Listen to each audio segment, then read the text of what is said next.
What is going on, everybody? How is everybody doing today? So in today's video we are going to be doing a tier list where we are going to be ranking every NBA team's 2021 off season. So yeah, we have 5 tiers here today: the S tier, that A plus, that top tier, and then we have A, which is pretty great. Maybe they could have made one small move that would have put them in that A plus, or just something didn't go their way in the draft, but either way it was a really good off season. B is like the average solid. There was a lot, like some good, and then there was just minor bad, maybe 1 or 2 mistakes or something they didn't do. C is questionable, like, okay, I see maybe why they did that, but just I'm gonna have a lot of question marks going throughout the year. And then that D tier is that highly questionable, because I'm not gonna say anyone had a bad offseason until we see how these players play with their new teams and these new rookies throughout the 2022 season. So I'm not going to make a quick assumption, because then I could be just made fun of in a couple months when maybe, say, somebody I have in the D tier, and a reason why I had them is because they reached on a draft player and that rookie is great. So I'm just going to put it in questionable, and I'm going to explain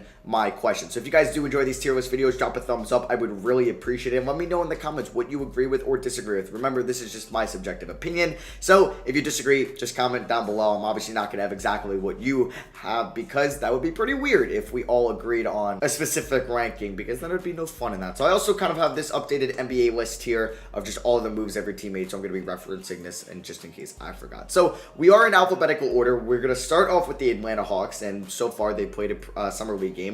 And Jalen Johnson's looked really good in that one game, and that was a steal at 20. I said that was on draft night. Now, Cooper at 48 was also great value, but there was definitely a reason why he fell. They re-signed Solomon Hill. They got Gorgie Zhang, that Trae Young extension. John Collins re-signed. They re-signed Lou Will, and they did DeLon Wright. Or they got him in a trade. Mainly gave up Chris Dunn and I believe Bruno Fernando. Yeah, you can kind of see that right here. So, I think the Hawks, I would say it was a pretty good offseason for the Hawks. I mean, they didn't end up moving Cam Reddish. I love the value of Johnson at 20.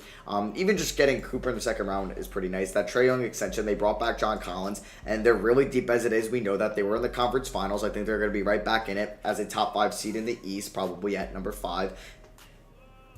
And yeah, like, they got Bogey, they have Gallo. It does suck that Onyeka Okongwu is going to be out probably to like January, February, and the backup is going to be Gorgie Zhang. Not really a great backup, but I think it was a pretty great offseason for the Hawks. Can't complain. Celtics, it's highly questionable for me. Now, the Celtics, I think, are going to be a playoff team next year because they have Jason Tatum, who's an emerging top 10 player in the NBA. You might not put him there yet, but he's top 15. Jaylen Brown, another top 25, 30 guy in the league. They've done well on their last 2 draft picks, I would say, in the first round. I like a lot, or what I've been seeing out of Aaron Nesmith. I like what I've been seeing out of Peyton Pritchard. They got Al Horford. They got Josh Richardson. And then we can kind of look at this here. So they could go out and get like a Dennis Schroeder still in this offseason, but they only had 1 draft pick because they traded that in the Kemba Walker deal. But yeah, you can see they lost 48 to the Knicks. Semi Ojeleye, not a big loss to the Milwaukee Bucks. They traded Kemba. They traded Tristan Thompson. I like the additions of just kind of Josh Richardson and Al Horford. Chris Dunn, we'll see what he could be for them. They got Enes Kanter in free agency, but you know how I feel about Enes Kanter. I think it's a questionable offseason, or a highly questionable offseason for the Boston Celtics, just because I know they're going all in on that max guy in 2022 because they're going to have a max slot. Apparently, they've offered smarter contract extension, but we're going to have to see what happens. Apparently, Bradley Beal's on their mind, but just we know how teams are with this, that if they look at a free agent in a year from now, it really doesn't work out. Now, the Clippers were a team that it worked out for them. The Lakers were trading AD a couple years ago. The Nets weren't talked about it as much, and then emerged. And like, remember the Knicks with KD and Kyrie. So I think it's really risky. It's really ballsy to put all your eggs in one basket on a free agent down the line and not really assessing your team right now. So it's a highly questionable offseason for me for the Boston Celtics. I think the Brooklyn Nets had a pretty great offseason. I think they could also be going up into that S top tier. I'm going to definitely move some guys at the end, but I loved Cameron Thomas at 27. I love them getting Javon Carter at pick 29, which ended up being Day'Ron Sharpe for Landry Shamet. Kessler Edwards in the second round, and Zagorowski and Raekwon Gray will probably never play for them, but you know, they just added more talent in the second round, which is nice. Love the Patty Mills signing. They ended up losing Spencer Dinwiddie and got seconds out of that in the sign and trade, but I think it was a pretty great offseason for the Nets. They're the most talented team on paper. They're probably the finals favorite going into next year's season. So next up, we have the Charlotte Hornets, who I love their top 2 picks. I mean, I'm an okay fan about JT Thor, but I really wasn't a huge fan. But James Bouknight and Kai Jones, I love that, especially going up and trading for Kai Jones. Kelly Oubre signing can really only help them in their bench. They did lose Devontae Graham. They lost Cody Zeller and Malik Monk. They traded for Mason Plumlee. I think the Hornets, I mean, I think they killed the draft with Bouknight and Kai Jones. I mean, I don't really know why I wouldn't put them in the pretty great offseason, because I think they made their team better around LaMelo Ball. They're pretty deep as it is with, Rozier, LaMelo, Hayward, Oubre, Jones, Book Knight. They have a bunch of guys that can play, maybe just not getting a better center in this offseason, so maybe I could put them in the minor bed. Just like maybe a slight move them. Like maybe Mason Plumlee wasn't really the guy they should have went after. Maybe put all their eggs in the Kristaps or Miles Turner basket.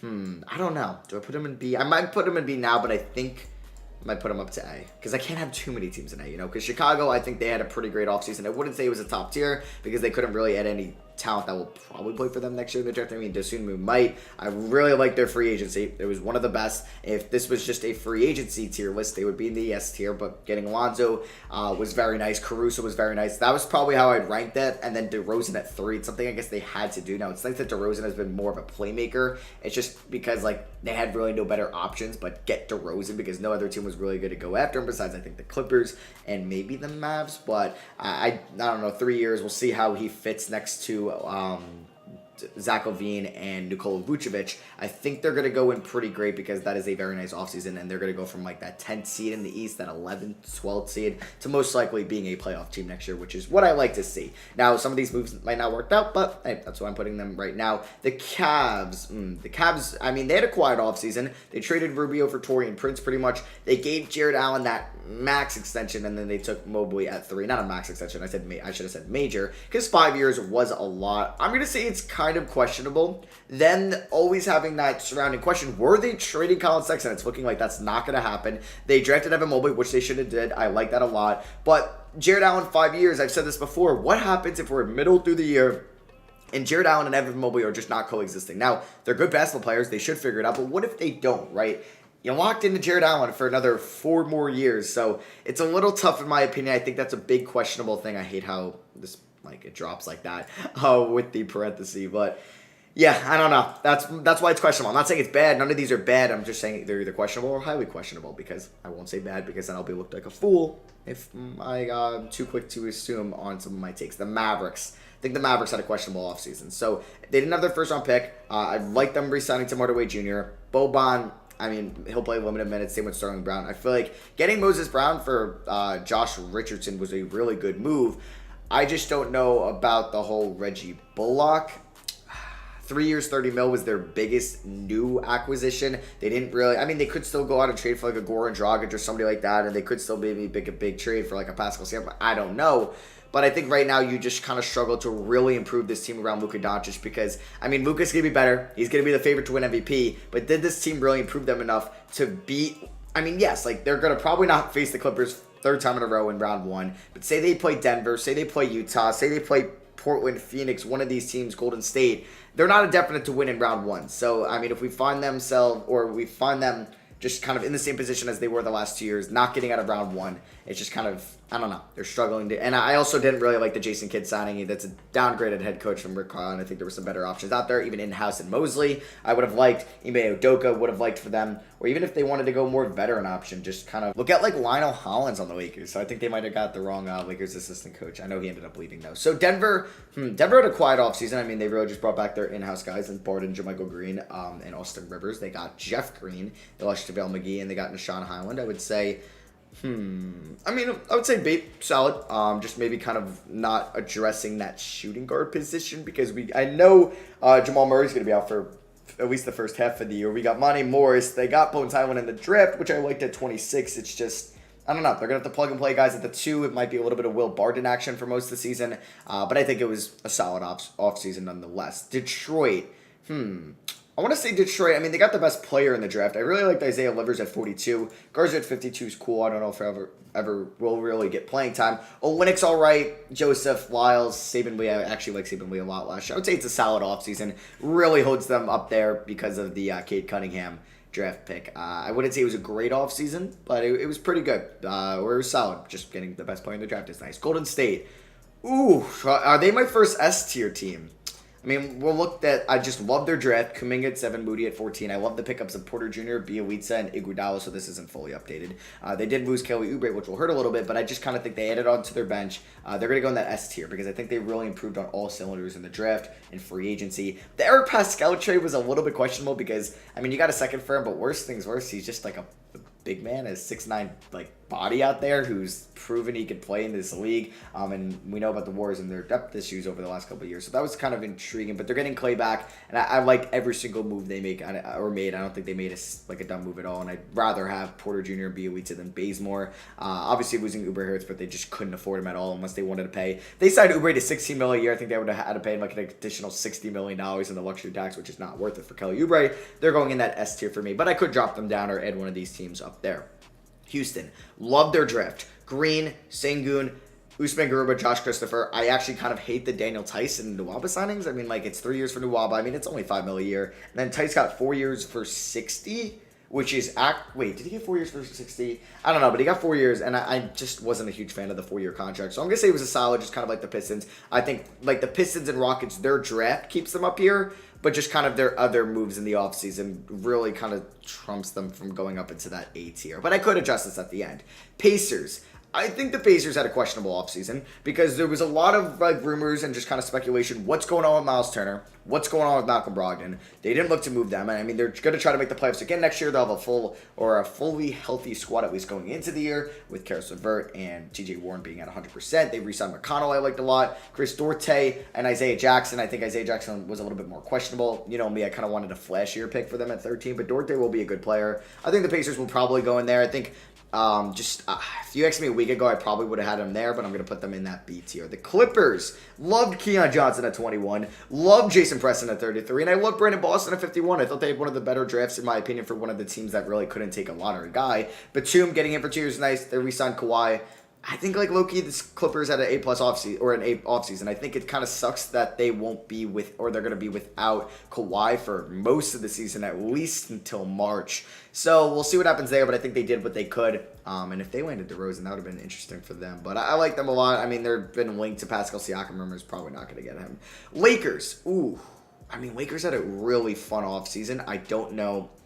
I mean, it's a lot of possible hit and misses. Like, THT, I think, is a little bit overpaid, but they had to give him, I guess, I mean, 11 mil is just a lot for him. I love the Malik Monk pickup. I don't mind the Melo pickup. I think that's fun. Kendrick Nunn, I like that a lot. Bazemore and Ellington and Ariza are okay. Like Howard as a backup big. And going out and getting Russ, I think it's just nice that they can kind of let AD and LeBron relax throughout the year and maybe have Russ just go balls to the wall, triple-double against like the Kings on the Tuesday night, and you could just let LeBron and AD rest. So they're going to go in A, pretty great. I still don't really am a huge fan of the Russell Westbrook fit, but what they did in free agency, like if they didn't have as good of a free agency as they did, they definitely would have been here or here, but they had a very nice free agency, so they're going up into that A tier. We'll see if anyone's going to join the Warriors, because I definitely have to have some team. Grizzlies, ooh, they're questionable for me. They're definitely questionable. I don't know. They could have taken Trey Murphy at 17. I mean, I like Trey Murphy more as a player than Zaire. They took on the bad contract of Steven Adams. They took on Eric Bledsoe's 1-year deal. They moved Valanciunas, who was like their third best player. And I know he maybe doesn't fit their timeline. I don't know. I didn't really agree with the Grizzlies offseason. I think it's definitely questionable, to say the least, because they're trying to make the playoffs next year. Miami, they're top tier. They ended up getting Jimmy Butler to an extension, re-signed Duncan Robinson, brought in Markieff Morris, PJ Tucker, Dwayne Dedman, or brought him back and gave Vincent Max Struss, and then Oladipo in a 1-year deal. The Kyle Lowry sign and trade, one of the bigger moves from this offseason, and they did have to trade away Dragic and Achua, which won't be the end of the world. Ariza losing him is definitely not the end of the world, and they lost Iggy as well. And Bielitsa, I mean, it might hurt some of their shooting, but they have an S top tier offseason nonetheless. Next up, we have the Milwaukee Bucks, who lost PJ Tucker. They took 2 guys late. They just traded for Grayson Allen, which I actually kind of liked. And obviously, when you're a team that's paying Middleton and Giannis and Holiday all this money, you're really just limited in what you can do in free agency. I would say, I mean, they really couldn't make any questionable moves. They'd have played safe. Losing PJ Tucker hurts, but yeah, I'll throw them in that average tier. Minnesota, a little bit questionable at this moment because they didn't add anyone in the draft. They traded Rubio for Taurean Prince. I hope he's not your power forward you put next to Cat, and that's really your long-term answer. They played really well in the second half of the year. Maybe they're just going to run that team back, but I don't know. Yeah, we'll see if they go out for maybe a Simmons or Siakam or Marvin Bagley to maybe change them from that questionable tier. Next up, we have the New Orleans Pelicans. Ooh. Highly questionable for me. I loved how they started off this offseason with the draft. I love that trade, getting Valanciunas, who's better than Steven Adams, or at least he was last year. They get off that contract, and then they get off the Bledsoe contract, and they can also go after the time, a Lonzo Ball or Kyle Lowry or Chris Paul, just bring one of those guys in. But yeah, they let Lonzo Ball walk for Thomas Satoransky, Garrett Temple, and a second-round pick. Okay, you didn't even get a first for Lonzo, but then you go out and give up a first-round pick for Devontae Graham when Lonzo Ball is a better player, so I don't get why you just didn't bring back Lonzo, who's making, what, 21 mil a year. Graham's going to be making around 12 mil a year. I'd rather pay the 9 extra mil to get Lonzo Ball on my team, and you gave up a first-round pick for Graham. So I didn't really get that a lot, and I don't know. I really think they didn't make this team better, and it's a loaded Western Conference, like where you have the Lakers, the Clippers, the Mavericks, the Nuggets, the Suns, the Jazz, the Trailblazers, the Grizzlies, the Warriors. Like, so many of these teams are competing for a playoff spot, and I don't know if you made yourselves that much better. I really like Trey Murphy.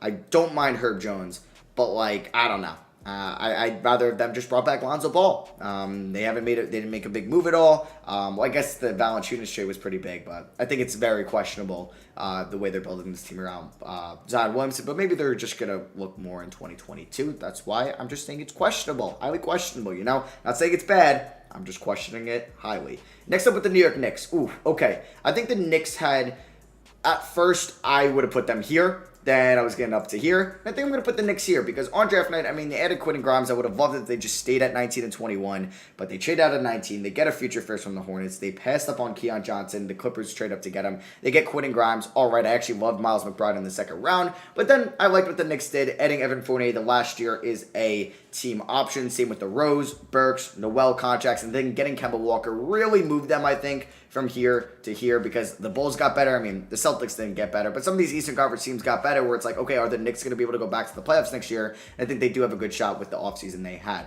Next up, we have the OKC Thunder. Ooh, okay. That one's tough because they surprised a lot of people taking Giddey 8-6. Didn't mind that. I mean, at first I was shocked, but then it grew on me. Man at 18, I didn't really like. I just thought they could have went in a couple different directions. Just taking Sengun, but they ended up trading that pick to Houston. Jerry in 32. I'm not a huge fan. Aaron Wiggins at 55. I'll probably never really play. Muscala, whoa. They got Derek Favors. I guess is a nice veteran big man after trading away Al Horford. I think it's a little questionable. I mean, they re-signed Shea. Because I know, like, we know they're building this team around Shea. And, I mean, people are going to be like, oh, well, they have all these draft picks, but what are they actually going to do with them? Are they just going to hoard these all and they're not actually going to use them in the assets? We have to be patient, right? We have to be patient. So I think I'm going to put them in that solid tier, actually. Orlando. I think Orlando, they didn't do anything that's going to stump that rebuild. They pick up Robin Lopez. I mean, they need some veterans, right? They get Mo Wagner with his brother they drafted in Franz. I love Jalen Suggs at 4. And yeah, they didn't really go after any veterans. They're really giving the keys to this young core, and I love to see that in RJ Hampton and Fultz and Anthony and Okeke and Isaac and Carter Jr., Bamba, Wagner, Suggs. They have such a deep young core. So I'm very excited to see this team next year. Even though they're going to be at the bottom of the Eastern Conference, might be the worst team in the league, I'm just happy the Magic aren't going to be in purgatory anymore, what I've been saying for the last 3 years, and finally are rebuilding. Next up, we have Philly, and they're a wildcard team that we really can't make that final answer because Ben Simmons has not been traded yet, and it's looking like that will happen. So I'm just going to put them in that C tier, which is questionable because we do have a big question hovering over them. What's going on with Ben Simmons? Now, I like Springer at 28. And that's pretty much it for the draft. I think that will really play. Korkmaz coming back, about $5 million a year, not bad. Drummond, wasn't a huge fan, but he's on the minimum, so it makes me look at him as a little bit better of a player. I like the Danny Green re-signing. I like actually picking up the minivan. But yeah, that's why it's questionable right now because we know how they're building this team, but how are they going to do it once they trade away Ben Simmons? We don't know. That's why it's questionable to me. Next up, we have the Phoenix Suns. I would say they had a solid offseason. They re-signed Chris Paul to a lot of money, but I think it's like a partial guarantee for the last year. I love the value they got from Campaign. I was very shocked to see that like THT got like $5 million more a year than Campaign. I don't mind the JaVale McGee pickup. I'm not a huge fan of the Landry Shamet trade, but I think they're a pretty solid team. The Blazers, oof. Blazers are highly questionable. The biggest move they made this offseason was getting Chauncey Billups a rookie head coach next year. I don't know how to feel about that. I don't, because you lost Zach Collins, you lost Enes Kanter. You did re-sign Norman Powell. I mean, you had to do that. Brought in Tony Snell and Cody Zeller. You had one draft pick and took Greg Brown at 43. I mean, we're going to see if they maybe go after Pascal Siakam, if they trade CJ McCollum still for like a Ben Simmons, but they really just ran this team back basically and added a new head coach. And I'm sorry, just to let you know that changing this head coach won't literally put them in the conference finals. I think we'll make the playoffs. I think they will as a lower seed in the Western Conference, but I don't think they're going to win a playoff series. I just wouldn't bet on it. So just going to be rinse and repeat with Portland, and we're going to be in the same conversation next year. Sacramento, they're up next. Okay, I actually was questioning the Davion Mitchell pick on draft night, but it's growing on me. I actually like Quaid in the second round. They just signed him to a 2-year deal, I think. Mo Harkless, I thought that was a good re-signing. Len, all right. I like them bringing back Rashawn Holmes. Davis, I like as well. And then they ended up picking up Tristan Thompson and trade another big man that I think they could use. I think if there was like a tier in between pretty great and B, I would put them here, but I'm going to put them in that average tier. Next up, we have San Antonio. Oof. They might go in that highly questionable for me, because are they rebuilding or are they not? They had like the second most cap space. They definitely had the biggest reach on draft night in Joshua Primo. Now, he might have went 14 and 15, and that's why they took him at 12. I just thought there was a lot better talent there. And then they ended up going after Doug McDermott. I mean, I like Zach Collins because he could still be a good player if he stays healthy. But really just spending a lot of money on Doug McDermott. I mean, you could always use shooters. But, I mean, are the Spurs rebuilding? I don't think so. Like, yes, they have a young core of Keldon Johnson, who I really like. Vassell, DeJounte Murray, Lonnie Walker. I wouldn't like Shawman. That Derek White is young anymore. It's just, I don't know what the Spurs are doing, man. I really don't. I feel like they're not fully committing to this rebuild, and they just might end up with the 12th overall pick each year, which I just don't like to see. I'm highly questionable in this offseason for them. Raptors. Okay, so Raptors, I love how they got Princess Achua at least for Kyle Lowry, who was going to leave anyway. And they also got Dragic, who could they possibly flip. I liked Scotty Barnes at 4. I liked David Johnson at 47. Cam Birch is not a bad re-signing. Gary Trent, I liked his contract. I think that the Raptors had a pretty great offseason to start their rebuild. But I think, maybe they're here. But, like, we're going to see if they move Pascal Siakam or not, which could definitely still happen. Utah, I actually love Jared Butler at 40, trading down to get him. They re-signed Mike Conley. They had to. Whiteside and Gay, low risk, potentially medium reward guys. I mean, trading Derek Favors, all right. And I like the Eric Pascal trade. I think the Jazz are going to come in here. And the Washington Wizards, I like Kispert at 15. We'll see how that is. Todd at 31, I like. They traded Russell Westbrook, which I loved. I just thought that was great. They added Spencer Dinwiddie. I'm going to put them here. But I feel like this B tier might be a little bit too big. I don't know if I want to drop anyone or raise anyone. Now, does anybody want to join the Warriors or the Heat? I actually think for like what they could do, I'm going to put the Lakers in. But I'm just not a huge fan of the Rush trade. I'm going to put them in there. So, yeah, those are the teams that had top tier off seasons. The pretty great. I'm a fan of that. Do I want to raise or lower anyone? I'm not sure. Like the Pistons, I mean, I guess they didn't really mess up at all, and they're still committing to their rebuild. So, you know what? I'm going to put them and the Rockets in there. Yeah, the Rockets, maybe it holds them back from the Daniel Tice signing, and for the Pistons, maybe just the Kelly Olynyk signing I wasn't a huge fan of, as you guys know that. And then do I want to drop anyone? I mean, I feel like the only teams that I would consider dropping are like the Bucks, but they really couldn't do a lot. The Pacers are a team. The Pacers and the Hornets are probably the two teams that I would like look to drop, and maybe the Thunder as well, one of those three teams. But I'm going to leave them in there for now. So yeah, that is going to be for me. Thank you all for watching. Hope you guys did enjoy. I apologize if like you're one of these are fans of one of these teams, but I'm not saying they had a bad offseason. I'm just questioning it, all right? So that's, and I explained why I'm questioning it as well. It's not like I just put them there. So yeah, let me know what you agree with or disagree with down below. Drop a like if you guys want more tier lists on this channel. If this video gets 2,000 likes, I will drop my ranking every team after kind of the offseason going into next year. Tier list if you guys want to see that. I love you guys. I'll catch you on the next one. Peace.